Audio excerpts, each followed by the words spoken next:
और मैं ये भी चाहूंगा कि तकनीकी पहलुओं पर हम बात करें उससे पहले मेरे सहयोगी अंकित इस वक्त जम्मू से हमें ज्वाइन कर रहे हैं, क्योंकि देश भर के अलग अलग शहरों में जो हमारे रिपोर्टर्स मौजूद हैं वो देश की भावना से हमें वाकिफ करा रहे हैं। अंकित, क्या अपडेट देना चाहेंगे वहां से? कितना उत्साह, कितना जोश?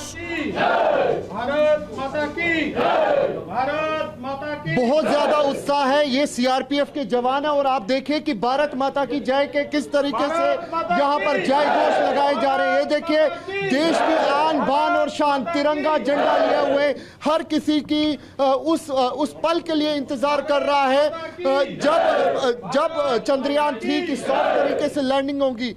साहब क्या कहेंगे, कितना ज्यादा उत्साहित है आप? आज मैं बहुत उत्साहित हूँ। आज देश इतिहास रचने जा रहा है, जहाँ बड़े बड़े कंट्री फेल हो चुके हैं, जापान, इजराइल, रशिया फेल हो चुका है, और आज हम उस पर जो है उन सब से आगे निकलते हुए असम में हम एक इतिहास रचेंगे। क्या कविता गाएंगे आज? कविता तो क्या, चंद्रयान की उड़ान से जगा रहा है देश प्यार, यह देशभक्ति की कहानी है, अद्भुत संगीत, रोम रोम पुलकित है, पूरा देश रोमांचित है आज शाम के उस ऐतिहासिक पल का। मैं सफलता के लिए शुभकामनाएं देता हूं। ऑफिसर भी हमारे साथ मौजूद है। साहब क्या कहेंगे, कितना ज्यादा उत्साहित है? हम देख रहे हैं कि जवानों में काफी ज्यादा जोश है यहाँ पर। आज हमारे लिए एक बहुत बड़ा गौरव का पल है कि हमारे अंतरिक्ष वैज्ञानिक और भारत सरकार एक कामयाब कदम उठाने जा रही है जब हमारा चंद्रयान जो है चंद्रमा के धरातल पर उतरेगा। विज्ञान और प्रौद्योगिकी के क्षेत्र में एक बहुत बड़ा कदम है भारत सरकार का और हमारे वैज्ञानिकों का। इसके लिए हमारे लिए हम लोग बहुत हर्षित हैं और बहुत उत्साहित हैं। तो यहाँ पे आप जवानों को सुन सकते हैं। ये देखिए प्रोजेक्टर पर TV9 भारतवर्ष लगाया हुआ है और ये जवान जो है देश के वो जवान हैं जो सरहद पर हमेशा हर भारतवासी की सुरक्षा करते हुए हमारे जोश हाई करते हैं। लेकिन अब भारत के वैज्ञानिकों ने जिस तरीके से पूरे देश में और हम कहें दुनिया में भी जोश हाई कर दिया है, उसकी एक एक तस्वीर हम दिखा रहे हैं, क्योंकि देश का मान बढ़ाने वाले मिशन चंद्रयान 3 की सारी दुनिया नजर बनाए हुए है। और TV9 भारतवर्ष इकलौता ऐसा चैनल है जो आपको हर घंटे विक्रम लैंडर की चांद से सटीक दूरी के बारे में बता रहा है। अपनी विशेष वैज्ञानिक टीम की ओर से हमें दोपहर 2 बजे का जो डेटा मिल रहा है एक बार उसे देख लीजिए, क्योंकि दोपहर 2 बजे चांद से विक्रम लैंडर की न्यूनतम दूरी करीब 25 किलोमीटर दर्ज की गई है। वहीं अधिकतम दूरी इसकी 134 किलोमीटर रही है, यानी फासला बेहद कम है। और इंतजार है उस पल का जब चांद की सतह पर लहराएगा हमारी आन बान शान, भारत का मान तिरंगा।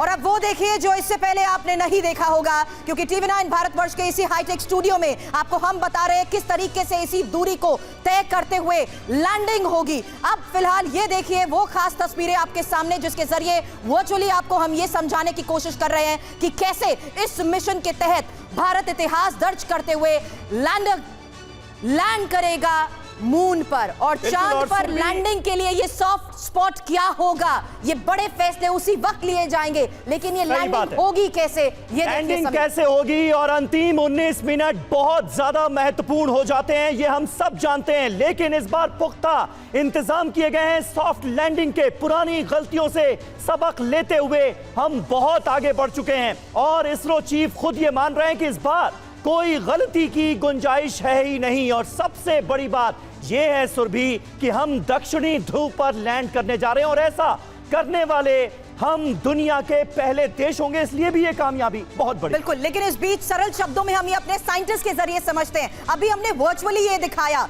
समीर कि किस तरीके से चांद पर लैंडिंग होगी, कौन सा वो सॉफ्ट स्पॉट होगा, क्या ये स्पॉट बदल भी सकता है। लेकिन अब रियलिटी दिखाते हैं, क्योंकि TV9 भारतवर्ष के इसी हाईटेक स्टूडियो में हम उस रियलिटी को अपने दर्शकों को आसान शब्दों में समझा रहे हैं। और मैं चाहूंगी कि हमारे साथ हमारे गेस्ट हमें अब ज्वाइन करें। सुप्रिया कर सर, समझाएं कि आखिर किस तरीके से आखिरी वक्त में लैंडिंग होगी। और उस लैंडिंग के तहत हम ये जानते हैं कि एक रेफरेंस इमेज है इसके अंदर जिसके तहत वो स्पॉट फाइनलाइज होगा कि कहां पर ये लैंडिंग होने वाली है। सुप्रिया कार जी हमारे साथ मौजूद है और मैं हाथ में ले लेता हूं एक छड़ी और एक छड़ी दे देता हूं सुप्रिया जी को, ताकि हम तकनीकी पहलू को आसान से समझ पाएं। सबसे पहले सुप्रिया जी इस रोवर की बात कर लेते हैं जो सबसे आगे नजर आ रहा है तिरंगा लहराता हुआ यहाँ पर।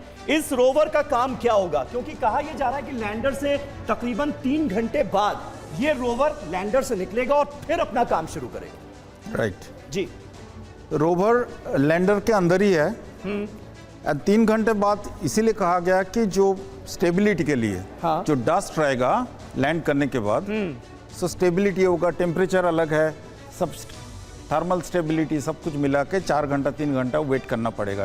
एंड इनसाइड रोबोट है जी। रोबोट वो डिसाइड कर लेगा। हाँ, And- यानी कुल मिलाकर आसान शब्दों में कहें कि धूल डस्ट ये रोवर के उपकरणों पर असर ना डाले, Right. इसलिए 3 घंटे का वक्त लिया जाता है, उसके बाद ही रोवर बाहर निकलता है। हाँ। अच्छा, एंड उसके बाद ये इसी से रोबोट बाहर निकलेगा। रोबोट अपने अच्छे बनाए, 6 व्हील्स ऐसे ही है जी। एंड इसके अंदर काफी सारा साइंटिफिक ये बिल्कुल एग्जैक्टली ये रियल स्केल मॉडल TV9 हाँ, भारतवर्ष के स्टूडियो में हमने राइट। उतार दिया है। इतनी ही हाइट, इतना ही लंबा, इतना ही चौड़ा, इतना ही मोटा है लैंडर और रोवर। हाँ एग्जैक्टली जी। तो इसी में 5 पेलोड लेके ये कैरी कर रहा है। अच्छा, 5 पेलोड में इसमें 3 है, इसमें 2 है। पेलोड मतलब machines Machine। Which will work for us. ठीक है इसमें जैसे कि आप दिखाएं ये सोलर थोड़ा सा पैनल है। हाँ, हाँ। ये सोलर पैनल है जी। ये एनर्जी हाँ, ये स्टोर सोलर हाँ पैनल। जनरेट करेगा एनर्जी। एंड फिर इसके अंदर काफी सारा कैमरेज लगा हुआ है। ये फोटो लेके आपको विक्रम को भेजेगा। अच्छा। विक्रम लैंडर अच्छा। को। Lander will communicate to the orbital and then to ISRO. अच्छा, ओके, सो इंफॉर्मेशन उससे इन्हीं के पहले- माध्यम उससे से। पहले कुछ बड़ी खबरें हमारे पास हैं। इसरो से भी साइंटिस्ट सुधांशु कुमार हमें इस वक्त ज्वाइन कर चुके हैं। मैं चाहूंगी कि हमारी इंफॉर्मेशन वॉल पर आप एक बार फिर से हमें वापस यहां पर ज्वाइन करें। लेकिन इंपॉर्टेंट ये है कि किस तरीके से लैंडिंग पोजीशन मार्क की जाएगी, उस पूरे प्रोसेस में क्या चैलेंजेस होंगे। और मेरा सवाल यही है आपसे समझने के लिए कि उस लास्ट मिनट पे किन चीजों को वेरीफाई करते हुए ये स्पॉट फाइनलाइज किया जाएगा।